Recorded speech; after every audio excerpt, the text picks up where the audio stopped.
Nina hamu ya kunya, ngoje niende chooni. Nifanye haraka nisije nikajiharishia.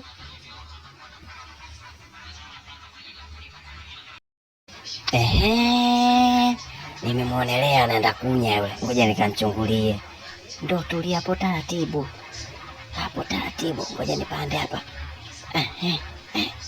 Naona kidogo tu lakini hapa je ninogea, ngoja nichungulie kwa huko. Jamani. Ndo nafaidi kweli jamani. Wewe nijilande jamani. Jamani. Wewe mchungulie mwenzako chooni. Una adabu eti? Kwa hiyo mchungulie mwenzako chooni. Yaani watu wa siku hizi bwana hawana nidhamu. Wapuzi tu.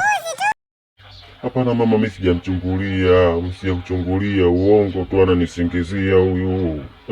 Sasa nataka nikuulize, ulivyonichungulia umepata nini? Na kuuliza umepata nini? Wewe umepata nini? Ovyo. Wewe mshenzi mwanaarabu, ulikuwa unamchungulia mwenzako. Alafu wewe huna familia wewe? Na kuuliza huna familia? Hata mamako unamchungulia hivyo hivyo wewe. Mimi sichunguliani bwana, mbona unafanya hivyo? Mambo gani hayo?